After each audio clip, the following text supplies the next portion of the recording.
Mobile homes are often perceived as affordable housing, but the reality is that they can be surprisingly expensive.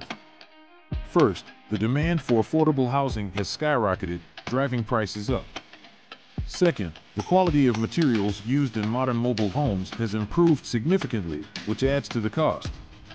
Third, many mobile homes are now built to higher standards, requiring more skilled labor, which increases expenses.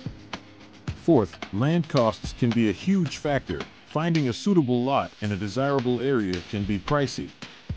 Fifth, financing options for mobile homes can be limited, often leading to higher interest rates.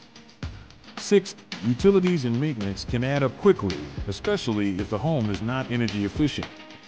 Seventh, zoning regulations can restrict where mobile homes can be placed, limiting options and driving up prices in available areas. Eighth, insurance costs can be higher for mobile homes due to perceived risks. Ninth, the resale market can be tricky, with depreciation affecting long-term value. Finally, the overall stigma surrounding mobile homes can lead to higher prices as buyers seek to overcome misconceptions. Understanding these factors can help you navigate the mobile home market more effectively.